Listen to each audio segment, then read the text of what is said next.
अगर राम मंदिर मेरी आस्था का केंद्र है, मेरे विश्वास का केंद्र है, अगर उसकी पुनर्स्थापना की 500 साल के बाद आपको कामयाबी मिली, तो राम मंदिर बना तो साहब मुसलमान नाराज हो जाएंगे। वो तो पहले से ही नाराज हैं, वो तो पैदा ही नाराजगी में हुए हैं। हम क्या करें, किस किस को खुश करें? अगर राम मंदिर बना तो राम मंदिर मेरी आस्था की, सिविलाइजेशन की, सनातन सभ्यता की पुनर्स्थापना का एक मील का पत्थर है।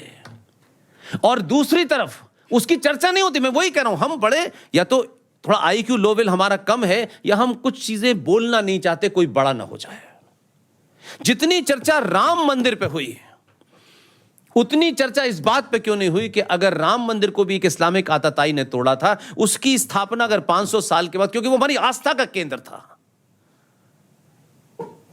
तो नालंदा हमारी शिक्षा का पहला दुनिया का विश्वविद्यालय था, उसकी भी तो स्थापना वापस हुई। उस पर क्यों नहीं देश ने खुशी मनाई है?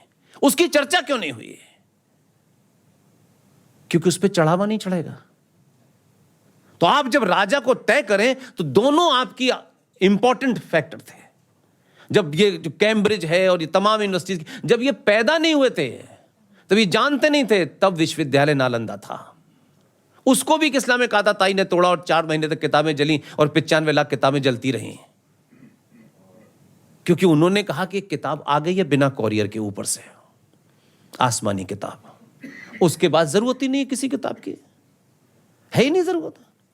तीसरा एक और सच है कि ये कहा जाता है हमें अल्लाह पे यकीन है, तो होना चाहिए। हम कब मने कर रहे हैं? हम तो भगवान पे यकीन करते हैं, तो हम चिल्लाते तो नहीं हमें है, उसने हमारी सर कैसे बनाया, नाक कैसे बने, हम तो डाउट नहीं करते कभी। अल्लाह पे तुम्हें यकीन है, तुम अल्लाह के नाम पे नागपुर में आग लगाओगे, दिल्ली में आग लगाओगे, तो अल्लाह पागल आदमी था क्या? उसे अकल वकल नहीं थी अल्लाह को क्या? अगर अल्लाह पे तुम्हें यकीन है तो तुम तो अल्लाह की नाफरमानी कर रहे हो। अल्लाह पे यकीन है तो ये भी कहते हो तुम दूसरी तरफ नाफरमानी कर रहे हो। अल्लाह ने तुम्हें बनाया, अल्लाह पागल था, वहीं काट छांट कर देता, वहीं कर देता। अल्लाह ने तुम्हें ठीक ठाक हिंदू बनाया, तुमने काट पीट के कहा हम मुसलमान हो गए। ये क्या पागलपन है? और कह रहे हो अल्लाह पे यकीन है। अबे तो जैसे थे वैसे ही रहते ना भाई। आप मुझे बताओ मैं गलत कह रहा हूं ना? अल्लाह की बनाई हुई मखलूक में भी दखल कर दिया हमने, तो इसका कोई इलाज है? ये मक्कार फ्रॉड लोग, लुटेरे लोग हैं। पूरा इस्लाम लूट पे रखा है। इस्लाम के अंदर बहुत सारी ऐसी चीज़ें हैं, क्योंकि आप ना उर्दू जानते ना कुरान जानते। वो 5 बार अजान जो देता है, क्योंकि इत्तेफाक से मेरा जन्म कहाँ हुआ आप सब जानते हैं। एक यूनिवर्सिटी है उत्तर प्रदेश में जिसका नाम है AMU, जिसे लोग अलीगढ़ मुस्लिम यूनिवर्सिटी कहते हैं। मैं वहीं पैदा हुआ, वहीं पढ़ा, और मैंने AMU का नाम रखा अल्लाह मियाँ की यूनिवर्सिटी। इसलिए वहाँ कंपलसरी था कुरान, अजान, नमाज हमारा जीवन का हिस्सा था। इसलिए मुझसे डिबेट नहीं करता है। 5 बार जब आप अजान देते हैं तो उस अजान में क्या कहते हैं? ला इलाहा इल्लल्लाह मुहम्मदन रसूलुल्लाह। अल्लाह के सिवा कोई दूसरा इबादत के लायक नहीं है। ये सेकुलर स्टेट में कोई चिल्ला चिल्ला के कह सकता है? कल से सनातनी खड़े होकर कहे कि राम के अलावा किसी और की पूजा नहीं हो सकती, तो हेट स्पीच हो जाएगी। सूरा नंबर 9 आयत नंबर 5 कुरान मजीद की क्या कहती है? इसलिए वो बेईमान नहीं है, हम बेईमान हैं, क्योंकि हम डरे हुए हैं। तो सोचते हैं नहीं नहीं, इनको हमें इंसान बनाना है। भाई साहब, मोहम्मद साहब नहीं बना पाए, आप क्या बनाओगे उनको? अल्लाह मियाँ परेशान है उनसे। ये पागलपना के नहीं, इनको पढ़ाना है, लिखाना है, उससे कुछ हो ही नहीं सकता। वो है ही नहीं। वो कहते हैं इस किताब के, उनकी फिलॉसफी पे जाएंगे तो ये जो पहाड़ है ना, ये पेपर वेट है। अल्लाह ने पेपर वेट बनाए थे कहीं जमीन उड़ ना जाए। शेख चिल्लियों से नहीं लड़ सकते। तो आप अपने होने का एहसास करें, और आप इस बात को बार बार कहें कि ये जो हिंदू हिंदू जो शब्द है, ये आपकी टेरिटोरियल आइडेंटिटी है। समझ रहे हैं मेरी बात को? आपकी ओरिजिनल आइडेंटिटी है सनातन। सनातन क्या है इसके बारे में इतने महाज्ञानी हैं। अभी यहां किसी ने मंच से कहा, भाई साहब ने कहा, किसने कहा मुझे याद नहीं आ रहा, कि हमारा जो रिलीजियस लीडरशिप है, हमारी जो स्पिरिचुअल लीडरशिप है, बैंकरप्ट हो चुकी है, एकदम बैंकरप्ट हो चुकी है। भाई जिस पंडित जी का काम पूजा कराना है वो शुद्ध विधि के साथ पूजा कराएं, इनका बस इतना ही काम है और कोई काम नहीं है ना। लेकिन हमने कोई एरिया ऐसा नहीं छोड़ा जहां मिलावट न की हो, कोई उसका लेना देना नहीं है। मंदिर हमारे यहां क्या है? क्या मंदिरों के अंदर जो मूर्तियां रखी गई हैं कब की हैं? जितनी देवी देवताओं की मूर्तियां बनी हुई हैं, ये केरल के एक बहुत बड़े आर्टिस्ट थे राजा रवि वर्मा, उनके द्वारा बनाई हुई हैं। उन्होंने इमेजिनेशन किया कि पार्वती कैसी हो सकती है, उस इमेजिनेशन से है। मंदिर आपके साइंटिफिक केंद्र थे। आपका पूरा मंदिर का विधि विधान साइंस पे आधारित था, जिसे आपने आस्था से जोड़ दिया है। आज भी हमारे यहां 5 तत्व कहते हैं, हमारे यहां किसी की डेथ हो जाती कहते हैं कि पंच तत्व में विलीन कर दिया, हम सब यही कहते हैं। ये व्हाट इज 5 तत्व है क्या? ये कोई हमने बनाए क्या? ये इसलिए किसी मजहब से तुलना मत कीजिए। मजहब इस्लाम कब आया? 1400 साल पहले, राइट? वो चर्च पे लटके हुए हैं काफी समय से। उनसे पूछो इनकी अम्मी कौन है, बताता नहीं कोई। वो 2000 साल पहले आया ना। जो भी मजहब आए, पंथ आए, उनके आने का समय मौजूद है, उनके पैगंबर का भी समय मौजूद है, उसकी पैदाइश का दिन भी है, उसके जाने का दिन भी है कि नहीं है? प्रॉफिट मोहम्मद की डेथ हो गई, वो चले गए। 632 में जून के महीने में उनकी डेथ हुई, चले गए वो। ऐसे ही वो जो लटके हुए थे वो भी चले गए। मैं आपसे सिंपल सवाल पूछ रहा हूं, सनातन कब पैदा हुआ ये बताओ। सनातन का कौन पैगंबर है ये बताओ। जिस समय से ये ब्रह्मांड अपने उपस्थित हुआ होगा, अपने वजूद में आया होगा, अपने एग्जिस्टेंस में आया होगा, वो करोड़ों साल थे, लाखों साल थे, that I don't know. 200 crore पहले जब ये ब्रह्मांड अपने अस्तित्व में आया होगा, तब से सनातन है। और जब तक ये ब्रह्मांड रहेगा तब तक सनातन रहेगा। इसलिए कि आपका आईक्यू इतना लो लेवल का है कि तमिलनाडु में किसी ने कहा हम सनातन को खत्म कर देंगे। ऐसे पागलों को जवाब देना अपना स्तर गिराना है। सनातन कोई पूजा वूजा का मामला नहीं है। सॉरी, सनातन 5 तत्वों पर टिका हुआ, यह ब्रह्मांड 5 तत्वों पर टिका हुआ है।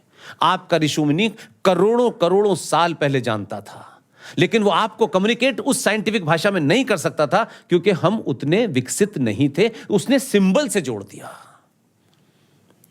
उसने कहा सूरज को सुबह सुबह उठ के नहा के लोटा चढ़ाना। अब हम या आज बच्चे पूछते हैं तो तुम चढ़ाओ ना, क्योंकि पिताजी को भी पता नहीं है, माताजी को पता नहीं है। पिताजी को पैसा कमाना है, मां को सास भी बहू देखनी है, और सुंदरता की निशानी हमने तैमूर की अम्मी समझ रखी है। तो हमने नैरेटिव अपने ऐसे बनाए हैं कि हम उस बच्चे को जो शुद्ध साइंस पे आपका पूरा वजूद है उसको छोड़ करके आस्था में चले गए। आपके शरीर को 5 तत्वों में अग्नि चाहिए होती है, तो उस जमाने लाइटर था क्या, गैस थी क्या, चूल्हा था क्या? सुबह सुबह उठ करके सूरज की जब पहली किरण निकले तब कहा जाता था कि सूरज को पानी चढ़ाना। और वो ऋषि मुनि हजारों करोड़ों ज्ञानी होगा कि वो आपको ये बता नहीं सकता था साइंटिफिकली, तो उसने कहा पहले तो ये काम करने लगे, उसके बाद 2024 में कोई बता ही देगा। Over the time, just lighter note पे कह रहा हूं मैं बात। सुबह उठ करके जब पूरा पर्यावरण रात भर कार्बन डाइऑक्साइड देता है, सुबह सुबह सूरज की किरण निकलते ही वही पर्यावरण ऑक्सीजन देने लगता है। और आप जब सूरज की तरफ देख करके लोटा चढ़ाते हैं, पानी चढ़ाते हैं, उसकी धार के बीच में आपकी आंखें खुली होती हैं और सूरज की किरणें आती हैं और उस धार पे एक जगह आकर के आपके यहां लग जाती हैं। पूरे दिन के लिए जो आपके शरीर को जो अग्नि चाहिए होती है वो मिल जाती है आपको। पूरे ब्रह्मांड में आज की डेट में साइंस ने तरक्की कर ली, फिर कोविड आ गया, कोविड की दवा बना ली, इस्लाम की नहीं बना पा रहे अभी तक। ये हो रहा है ना आज भी, लेकिन पूरी दुनिया के किसी हिस्से में ये हमारा ऋषि मुनि, जिसे आज हम ऋषि मुनि कहते हैं, वो कितना साइंटिफिक आदमी होगा, साइंस शब्द नहीं था उस वक्त, आज भी पूरे ब्रह्मांड में वो जगह नहीं है। लेकिन हमारे ऋषि मुनि ने कहा कि एक पेड़ है, उसको पानी देना। मेरी आस्था से जोड़ा, क्योंकि लॉजिक से नहीं समझा सकता था। उसने कहा इस पेड़ के पानी देना, ये इससे तुम्हें फल मिलेगा। लेकिन हम तो फल देखते हैं, सोना मिला कि नहीं मिला, घर में 2-4 करोड़ आए कि नहीं आए। वो पेड़ जो उस ऋषि मुनि ने, उस समय ये शब्द भी नहीं था, उन्होंने कहा इसकी पूजा करना। आज भी दुनिया ने तरक्की कर ली, टेस्ट ट्यूब बेबी बना लिया, लेकिन पीपल का पेड़ नहीं बना पाए। और पीपल के पेड़ की पूजा से इसलिए जोड़ा कि यही एकमात्र ब्रह्मांड में पेड़ है जो 24 घंटे ऑक्सीजन देता है।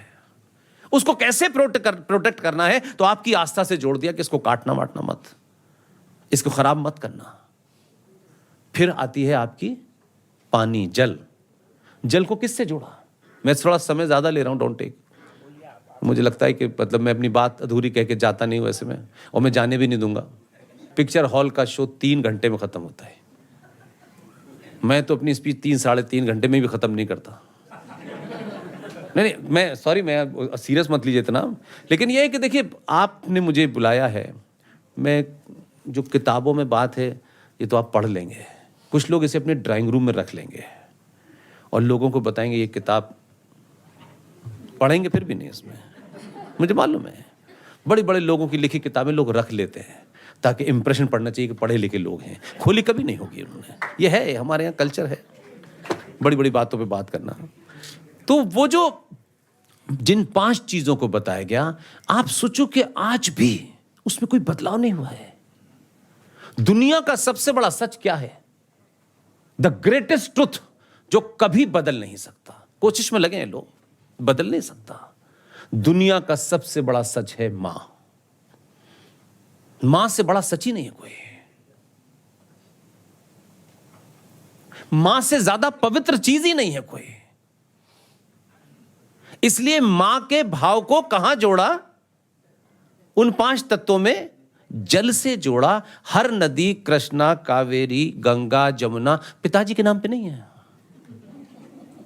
जितनी तुम इस नदी को, इस पानी को जो जीवन देता है, जितना पवित्र तुम इसे रखोगे, उतना ही रखना जितनी तुम्हारी मां पवित्र है। इससे उस भाव से जोड़ा। आज की तरह नहीं कथा की और सारा कूड़ा भारत माता की जय। अब हम सरकार से कह रहे हैं कि गंगा साफ करो, ये सरकारों का काम नहीं है, सॉरी, ये समाज का काम था।